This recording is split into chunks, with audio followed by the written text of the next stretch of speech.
ನಿಮ್ಗೇನಾದರೂ ಉಪ್ಪಿಟ್ಟು ಇಷ್ಟ ಇಲ್ವಾ ಅಥವಾ ಮನೇಲಿ ಮಾಡೋದು ಇಷ್ಟ ಆಗ್ತಿಲ್ವಾ? ಹಾಗಿದ್ರೆ ಈ ರೀತಿ ಉಪ್ಪಿಟ್ಟನ್ನ ಮಾಡ್ಕೊಳ್ಳಿ ಅಥವಾ ಈ ರೀತಿ ಖಾರ ಬಾತನ್ನ ಮಾಡ್ಕೊಳ್ಳಿ, ಖಂಡಿತವಾಗ್ಲೂ ಇಷ್ಟಪಡ್ತೀರಾ. Hi, welcome back to my channel CL vlogs. ನಾನು ನಿಮ್ಮ ಚಂದನ. ನೀವೇನಾದರೂ ಹೋಟೆಲ್ಗೆ ಹೋಗಿ ಚೌಚೌ ಬಾತ್ ಆರ್ಡ್ರ್ ಮಾಡ್ಕೊತಾ ಇದ್ದೀರಾ ಅಥವಾ ಖಾರ ಬಾತ್ ಆರ್ಡ್ರ್ ಮಾಡ್ಕೊಂಡು ತಿಂತಾ ಇದ್ದೀರಾ ಅಂತ ಈ ಥರ ನೀವು ಮನೇಲಿ ಟ್ರೈ ಮಾಡ್ತಿದ್ದೀರಾ ಖಾರ ಬಾತನ್ನ ಅಂತಂದರೆ ಹೋಟೆಲ್ಗೆ ಹೋಗೋದೇ ಮರ್ತ್ಬಿಡ್ತೀರಾ. ಯಾಕಂತಂದರೆ ಅಷ್ಟು ಟೇಸ್ಟಿಯಾಗಿ, ಸಖತ್ತಾಗಿ, ಡಿಫ್ರೆಂಟಾಗಿ ಮನೆಯಲ್ಲೇ ಮಾಡ್ಕೊಂಡು ತಿನ್ಬೋದು.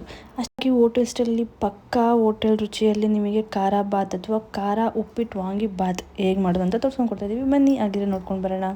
ಇಲ್ಲಿ ಮೊದಲಿಗೆ ನಾವು 1 ಟೇಬಲ್ ಸ್ಪೂನ್ ಆಗೋವಷ್ಟು ಕಡಲೆಬೇಳೆ, ಹಾಗೆ 1 ಟೇಬಲ್ ಸ್ಪೂನ್ ಆಗೋವಷ್ಟು ಉದ್ದಿನ ಬೇಳೆನ ತೊಗೊಂಡಿದ್ದೀವಿ. ಹಾಗೆ 1 ಟೇಬಲ್ ಸ್ಪೂನ್ ಆಗೋವಷ್ಟು ಕಡಲೆ ಬೀಜ, ಇದೆಲ್ಲನೂ ಕೂಡ ಕಂಪಲ್ಸರಿ, ಇದನ್ನು ತೊಗೊಳ್ಳೇಬೇಕು. ಹಾಗೆ 1 ಟೇಬಲ್ ಸ್ಪೂನ್ ಆಗೋವಷ್ಟು ಗೋಡಂಬಿ ಹಾಕೋದ್ರಿಂದ ನಿಜವಾಗ್ಲೂ ಸಕ್ಕತ್ತಾಗಿರುತ್ತೆ ಟೇಸ್ಟು. ಹಾಗೆ 1 ರಿಂದ 2 ಈರುಳ್ಳಿನ ಸಣ್ಣದಾಗಿ ಕಟ್ ಮಾಡಿ ಇಟ್ಕೊಂಡಿದ್ದೀವಿ.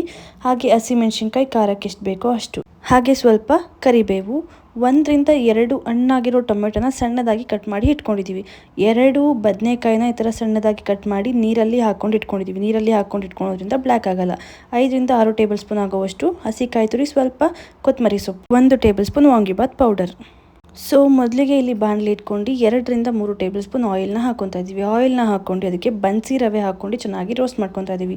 ಇಲ್ಲಿ ನೀವು ಬನ್ಸಿ ರವೆ ಯೂಸ್ ಮಾಡ್ತಾ ಇಲ್ಲ ಅಂತ ಅಂದರೆ ಬೇಕಿದ್ರೆ ಉಪ್ಪಿಟ್ಟಿನ ರವೆ ಕೂಡ ಹಾಕೊಬೋದು. ಇಲ್ಲಿ ಬನ್ಸಿ ರವೆ ಹಾಕೋದ್ರಿಂದ ತುಂಬ ಟೇಸ್ಟಿಯಾಗಿರುತ್ತೆ, ಹಾಗೆ ಡಿಫ್ರೆಂಟ್ ಆಗಿರುತ್ತೆ ಅಂತ ನಾವಿವತ್ತು ಬನ್ಸಿ ರವೆಯಲ್ಲಿ ತೋರಿಸ್ತಾ ಇದ್ದೀವಿ. ನೀವು ಉಪ್ಪಿಟ್ಟಿನ ರವೆ ಕೂಡ ಹಾಕೊಬೋದು. ಸೊ ಬನ್ಸಿ ರವೆ ಹಾಕ್ಕೊಂಡು ನಾವು ಚೆನ್ನಾಗಿ ಫ್ರೈ ಮಾಡ್ಕೊತಾ ಇದ್ದೀವಿ. ಮೀಡಿಯಂ ಫ್ಲೇಮಲ್ಲಿ ಇರಬೇಕು. ನೋಡಿ, ಈ ರೀತಿ ಫ್ರೈ ಮಾಡ್ಕೊಂಡ್ರೆ ಸಾಕು.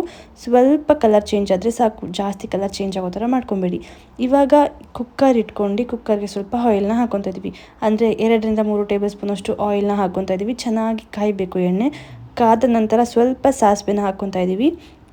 ಸಾಸಿವೆ ಚೆನ್ನಾಗಿ ಸಿಡಿಲಿ. ಇದು ನಿಜವಾಗ್ಲೂ ತುಂಬ ಚೆನ್ನಾಗಿರುತ್ತೆ. ಹೋಟೆಲಲ್ಲಿ ನೀವು ಖಾರ ಬಾತ್ ತಿಂತೀರಲ್ವ, ಚೌಚೌ ಬಾತ್ ಅಂತ ಆರ್ಡ್ರ್ ಮಾಡ್ಕೊಂಡು, ಅದೇ ಥರ ಅಷ್ಟೇ ಟೇಸ್ಟಿಯಾಗಿ ಸಖತ್ತಾಗಿರುತ್ತೆ.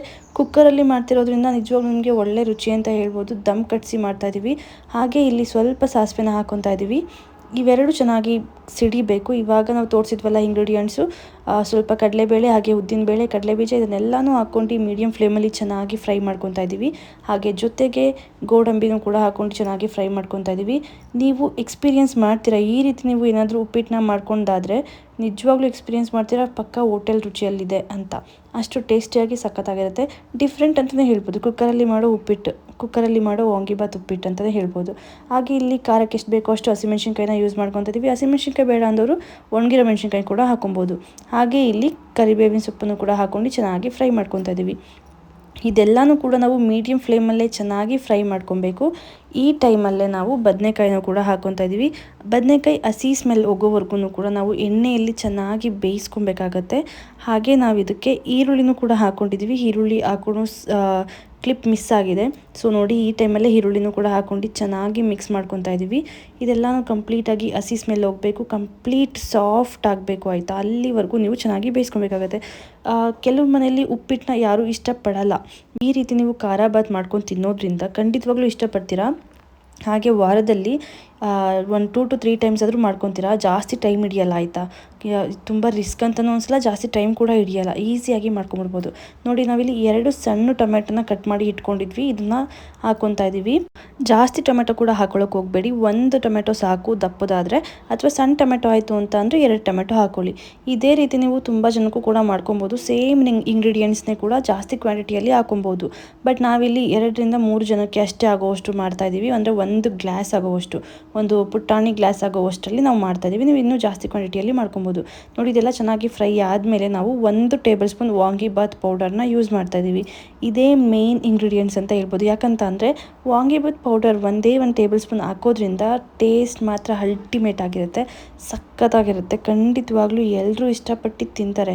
ಓಕೆನಾ? ನೀವೊಂದ್ಸಲಿ ಟ್ರೈ ಮಾಡಿ, ನಿಮಗೆ ಖಂಡಿತವಾಗ್ಲೂ ಗೊತ್ತಾಗುತ್ತೆ ಎಷ್ಟು ಚೆನ್ನಾಗಿತ್ತು ಈ ಖಾರ ಬಾತ್ ಅಂತ.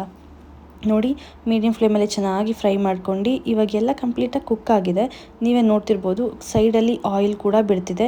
ಇವಾಗ ನಾವು ಯಾವ ಗ್ಲಾಸಲ್ಲಿ ರವೆ ತೊಗೊಂಡಿದ್ವೋ ಅದೇ ಗ್ಲಾಸಲ್ಲಿ 2 ಗ್ಲಾಸ್ ಅಥವಾ 2.5 ಗ್ಲಾಸ್ ಆಗುವಷ್ಟು ನೀರನ್ನು ಹಾಕ್ಕೊತಾ ಇದ್ದೀವಿ. ನೀವು ಯಾವ ಗ್ಲಾಸಲ್ಲಿ ತೊಗೊಂಡಿರ್ತೀರೋ ಅದೇ ಗ್ಲಾಸಲ್ಲೇ ಹಾಕ್ಕೊಳ್ಳಿ. ಯಾಕಂತಂದರೆ ಮೆಜರ್ಮೆಂಟ್ ಗೊತ್ತಾಗುತ್ತೆ.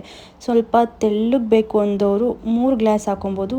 ನಾರ್ಮಲಾಗಿ ಬೇಕು ಅಂತ ಅಂದವರು 2.5 ಗ್ಲಾಸ್ ಹಾಕೊಬೋದು. 2.5 ಗ್ಲಾಸ್ ಹಾಕೊಳೋದ್ರಿಂದ ಪರ್ಫೆಕ್ಟಾಗಿ ಬರುತ್ತೆ. ನೀವು ಅಷ್ಟೇ 2.5 ಗ್ಲಾಸ್ ಹಾಕ್ಕೊಂಡು ಸ್ಟಾಪ್ ಮಾಡಿ. ಪರ್ಫೆಕ್ಟಾಗಿ ಬರುತ್ತೆ ಖಾರಾಬಾತ್, ಓಕೆನಾ. ಜಾಸ್ತಿ ಹಾಕೊಂಡ್ಬಿಟ್ರೆ ತುಂಬ ತೆಳ್ಳಗಾಗೋಗ್ಬಿಡುತ್ತೆ. ಅದಕ್ಕೆ ಇವಾಗ ನಾವು ನೀರನ್ನು ಹಾಕ್ಕೊಂಡು ಚೆನ್ನಾಗಿ ಮಿಕ್ಸ್ ಮಾಡ್ಕೊಂಡ್ವಿ. ಈ ಟೈಮಲ್ಲೇ ನಾವು ರುಚಿಗೆ ತಕ್ಕಷ್ಟು ಉಪ್ಪನ್ನು ಹಾಕ್ಕೊಬೇಕಾಗತ್ತೆ. ಈ ಟೈಮಲ್ಲಿ ಉಪ್ಪನ್ನು ಹಾಕ್ಕೊಂಡು ಸ್ವಲ್ಪ ಕುದಿ ಬರೋವರೆಗೂ ನಾವು ಜಸ್ಟ್ ಹಿಂಗೆ ಕುಕ್ಕರ್ ಮುಚ್ಚಳನ ಮುಚ್ಚಿ ಚೆನ್ನಾಗಿ ಬೇಯಿಸ್ಕೊಬೇಕು. ಅದು ಕುದಿ ಬರೋ ಟೈಮಲ್ಲಿ ನಾವು ರವೆನ ಹಾಕ್ಕೊತೀವಿ. ನೋಡಿ, ಈ ರೀತಿ ಕುದಿ ಬರಬೇಕು, ಅಲ್ಲಿವರೆಗೂ ನಾವು ಬೇಯಿಸ್ಕೊಬೇಕಾಗತ್ತೆ. ಈ ಟೈಮಲ್ಲಿ ನಾವು ರವೆನ ಹಾಕ್ಕೊತಾ ಇದ್ದೀವಿ. ಸೊ ನನ್ನ ಚಾನಲ್ನ ಯಾರು ಸಬ್ಸ್ಕ್ರೈಬ್ ಮಾಡ್ಕೊಂಡಿಲ್ಲ, ದಯವಿಟ್ಟು ಸಬ್ಸ್ಕ್ರೈಬ್ ಮಾಡ್ಕೊಳ್ಳಿ. ಯಾಕಂತಂದರೆ ನೀವು ಮಾಡೋ ಸಬ್ಸ್ಕ್ರೈಬ್ ನಮಗೆ ತುಂಬ ಇಂಪಾರ್ಟೆಂಟ್ ಆಗುತ್ತೆ. ಯಾಕಂತಂದರೆ ನೀವು ಸಬ್ಸ್ಕ್ರೈಬ್ ಮಾಡೋದ್ರಿಂದ ನಾವು ಮೋಟಿವೇಟ್ ಆಗಿ ಇನ್ನೂ ಒಳ್ಳೊಳ್ಳೆ ರೆಸಿಪೀಸ್ ನಾವು ನಮ್ಮ ಚಾನಲಲ್ಲಿ ಹಾಕ್ತಾ ಹೋಗ್ತೀವಿ. ಸೊ ಪ್ಲೀಸ್ ಸಬ್ಸ್ಕ್ರೈಬ್ ಮಾಡ್ಕೊಳ್ಳಿ, ಹಾಗೆ ಸಪೋರ್ಟ್ ಮಾಡಿ. Thank you so much for watching. ನೋಡಿ, ಇವಾಗ ರವೆನ ಹಾಕ್ಕೊಂಡು ನೀಟಾಗಿ ಮಿಕ್ಸ್ ಮಾಡ್ಕೊತಾ ಇದ್ದೀವಿ. ಯಾವುದೇ ಕಾರಣಕ್ಕೂ ಗಂಟೆಲ್ಲ ಆಗಲ್ಲ, ಆಯಿತಾ. ಬಿಸಿ ನೀರಿಗೆ ನಾವು ಹಾಕೋದ್ರಿಂದ ಗಂಟೆಲ್ಲ ಆಗಲ್ಲ. ಮಿಕ್ಸ್ ಮಾಡ್ಕೊಂಡು ಲಿಡ್ ಕ್ಲೋಸ್ ಮಾಡಿ ದಮ್ ಕಟ್ಸ್ತಾ ಇದ್ದೀವಿ ಅಷ್ಟೇ. ಅಂದರೆ ವಿಷಲ್ ಬರೋವರೆಗೂ ನಾವು ಬಿಟ್ಕೊಳಲ್ಲ. ಇನ್ನೇನು ವಿಷಲ್ ಬರಬೇಕು ಅನ್ನೋ ಟೈಮಲ್ಲಿ ನಾವು ಫ್ಲೇಮ್ನ ಆಫ್ ಮಾಡಿಬಿಡ್ತೀವಿ.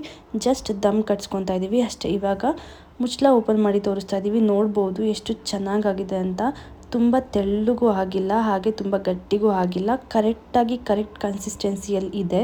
ನಿಜವಾಗ್ಲೂ ತುಂಬ ಸಕ್ಕತ್ತಾಗಿರುತ್ತೆ. ಈ ರೀತಿ ನೀವು ಟ್ರೈ ಮಾಡಿ. ಉಪ್ಪಿಟ್ಟು ತಿನ್ನಲ್ಲ ಅಂದವರು ಕೂಡ ಇದನ್ನು ಮಾಡಿಸ್ಕೊಂಡು ತಿಂತಿರ್ತಾರೆ, ಓಕೆನಾ. ಅಷ್ಟು ಟೇಸ್ಟಿಯಾಗಿ ಅಷ್ಟು ಸಕ್ಕತ್ತಾಗಿರುತ್ತೆ. ಇವಾಗ ನಾವು ಫ್ರೆಶ್ ಕಾಯಿ ತುರಿನ ಹಾಕ್ಕೊತಾ ಇದ್ದೀವಿ. ಒಂದು 5ರಿಂದ 6 ಟೇಬಲ್ ಸ್ಪೂನಷ್ಟು ಫ್ರೆಶ್ ಕಾಯಿ ತುರಿ, ಹಾಗೆ ಸ್ವಲ್ಪ ಕೊತ್ತಂಬರಿ ಸೊಪ್ಪನ್ನು ಹಾಕ್ಕೊಂಡು ಚೆನ್ನಾಗಿ ಮಿಕ್ಸ್ ಮಾಡ್ಕೊತಾ ಇದ್ದೀವಿ. ಇಷ್ಟೇ, ತುಂಬ ಸಿಂಪಲ್ಲಾಗಿ ಆಗೋಯ್ತು ಈ ಖಾರಾಬಾತ್. ನೀವು ಒಂದ್ಸಲಿ ಟ್ರೈ ಮಾಡಿ, ಹೋಟೆಲ್ಗೆ ಹೋಗೋದೇ ಇಲ್ಲ. ಅಷ್ಟು ಟೇಸ್ಟಿಯಾಗಿ ಮನೆಯಲ್ಲೇ ತುಂಬ ಸಿಂಪಲ್ಲಾಗಿ ಮಾಡ್ಕೊಂಬಿಡ್ಬೋದು. ಬೆಳಗ್ಗೆ ಲೇಟಾಗಿದ್ರೂ ಪರವಾಗಿಲ್ಲ, ಈ ರೆಸಿಪಿನ ನೀವು ಟ್ರೈ ಮಾಡಿದ್ರೆ ಎಲ್ಲರೂ ಇಷ್ಟಪಟ್ಟು, ನೀವು ಇಷ್ಟಪಟ್ಟು ಚೆನ್ನಾಗಿ ತಿಂತೀರ. ಮಧ್ಯಾಹ್ನದವರೆಗೂ ಇಟ್ಟರೂ ಕೂಡ ಇದು ಗಟ್ಟಿ ಆಗಲ್ಲ. ಯಾಕಂತಂದರೆ ನಾವು ಕರೆಕ್ಟ್ ಕನ್ಸಿಸ್ಟೆನ್ಸಿಯಲ್ಲಿ ಮಾಡಿರೋದ್ರಿಂದ ಯಾವುದೇ ಕಾರಣಕ್ಕೂ ಗಟ್ಟಿ ಆಗಲ್ಲ. ಡಿಫ್ರೆಂಟ್ ಆಗಿರುತ್ತೆ, ಆಯಿತಾ. ನೀವು ಒಂದ್ಸಲಿ ಟ್ರೈ ಮಾಡಿ, ಹೇಗಿತ್ತು ಅಂತ ಕಾಮೆಂಟ್ ಸೆಕ್ಷನಲ್ಲಿ ತಿಳಿಸಿ. ನೋಡಿ, ಇದನ್ನೆಲ್ಲ ಮಿಕ್ಸ್ ಆದಮೇಲೆ ಒಂದು ಸ್ವಲ್ಪ ಹಂಗೆ ಬೇಯಿಸ್ಕೊಂಡ್ವಿ ಅಷ್ಟೇ. ಅಂದರೆ ಸಿಮ್ ಫ್ಲೇಮಲ್ಲಿ ಜಸ್ಟ್ ಒಂದು ಪ್ಲೇಟ್ ಕ್ಲೋಸ್ ಮಾಡಿ ಸ್ವಲ್ಪ ಬೇಯಿಸ್ಕೊಳ್ಳಿ ಅಷ್ಟೇ. ತುಂಬ ಸಖತ್ತಾಗಿ ರೆಡಿ ಆಗುತ್ತೆ. ಯಾಕಂತ ಅಂದರೆ ಹಸಿ ಕಾಯಿ ತುರಿ ಹಾಕಿಟ್ಟಿರ್ತೀವಿ ಅಲ್ವಾ, ಅದು ಕಂಪ್ಲೀಟಾಗಿ ಮಿಕ್ಸ್ ಆಗಿ ಚೆನ್ನಾಗಿ ಫ್ಲೇವರ್ ಎಲ್ಲ ಬಿಟ್ಕೊಡುತ್ತೆ. ಅಲ್ಲಿವರೆಗೂ ನೀವು ಒಂದು ಸ್ವಲ್ಪ 2 ನಿಮಿಷ ಚೆನ್ನಾಗಿ ಇಲ್ಲಿ ಮುಚ್ಚಳ ಮುಚ್ಚಿ ಬೇಯಿಸ್ಕೊಂಡ್ರೆ ಸಾಕು. ಸಖತ್ತಾಗಿರೋ ಖಾರಾಬಾತ್ ನಿಜವಾಗ್ಲೂ ರೆಡಿ ಆಗುತ್ತೆ. ಸಖತ್ತಾಗಿ ಟೇಸ್ಟಿಯಾಗಿ ಅಲ್ಟಿಮೇಟ್ ಆಗಿರುತ್ತೆ. ಎಲ್ಲರೂ ಇಷ್ಟಪಟ್ಟು ತಿಂತಾರೆ, ಖಂಡಿತವಾಗ್ಲೂ ತಿಂತಾರೆ. ಯಾಕಂತಂದರೆ ಅಷ್ಟು ಟೇಸ್ಟಿಯಾಗಿರುತ್ತೆ. ನೀವು ಕೂಡ ಮನೇಲಿ ಟ್ರೈ ಮಾಡಿ, ಹೇಗಿತ್ತು ಅಂತ ತಿಳಿಸಿ. ದಯವಿಟ್ಟು ಸಬ್ಸ್ಕ್ರೈಬ್ ಮಾಡ್ಕೊಳ್ಳೋದನ್ನ ಮರಿಬೇಡಿ. ನಿಮ್ಮ ಸಬ್ಸ್ಕ್ರೈಬ್ ನಮಗೆ ತುಂಬ important. Thank you so much.